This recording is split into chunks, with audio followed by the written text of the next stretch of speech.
द्वापर युग में पांडव वनवासी का जीवन जी रहे थे और महाकपटी दुर्योधन हस्तिनापुर में एक राजविलासी जीवन जी रहा था। एक दिन महर्षि दुर्वासा अपने शिष्यों के साथ हस्तिनापुर अतिथि बनकर पधारे थे। दुर्योधन ने काफ़ी अच्छी तरह से उनका आतिथ्य किया।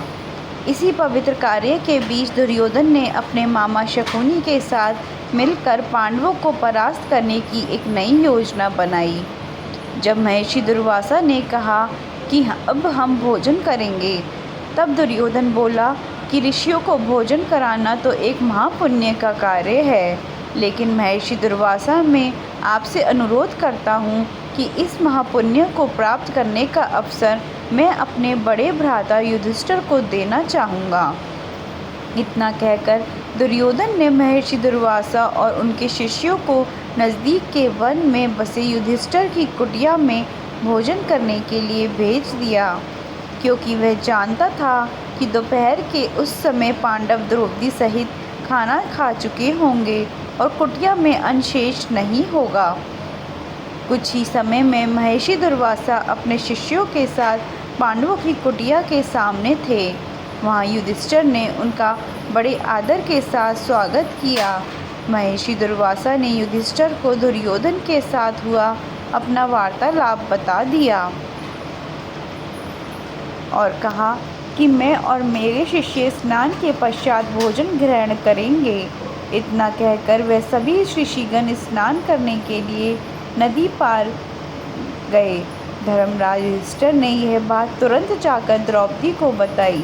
द्रौपदी ने कहा, इस वक्त तो हमारे पास कुछ भी भोजन शेष नहीं है। द्रौपदी का दिल यह सोचकर घबराने लगा, अगर ऋषियों को भोजन नहीं कराया तो उन्हें महर्षि दुर्वासा के क्रोध और शाप का पात्र बनना पड़ेगा। उस कठिन घड़ी में द्रौपदी अपने मित्र सखा कृष्ण को याद करने लगी। उसी वक्त लीलाधर कृष्ण ने द्रौपदी की कुटिया के अंदर प्रवेश किया। उन्हें देखते ही द्रौपदी उनके पास दौड़ती हुई गई और उन्हें अभिनंदन करके अपनी समस्या बताने लगी।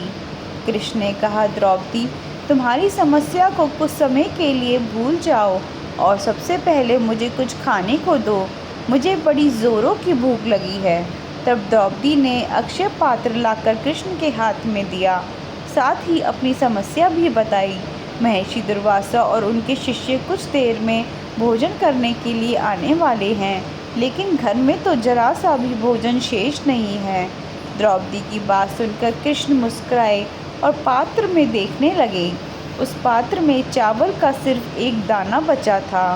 वह देखकर भगवान कृष्ण बोले, ये क्या, इसमें तो बहुत खाना बचा है। और वह चावल का वह बचा हुआ दाना उन्होंने खा लिया। इधर कृष्ण के चावल का वह दाना खाते ही उधर स्नान करके नदी से बाहर निकले महर्षि दुर्वासा और उनके शिष्यों का पेट भर गया और उन्हें डकारें आने लगी और वह युधिष्ठिर की कुटिया की ओर जाने की बजाय अपनी यात्रा के लिए प्रस्थान कर गए। इस तरह चावल के एक दाने से ही कृष्ण भगवान ने ऋषियों के पेट भरकर उनके क्रोध और शाप से पांडवों की रक्षा की।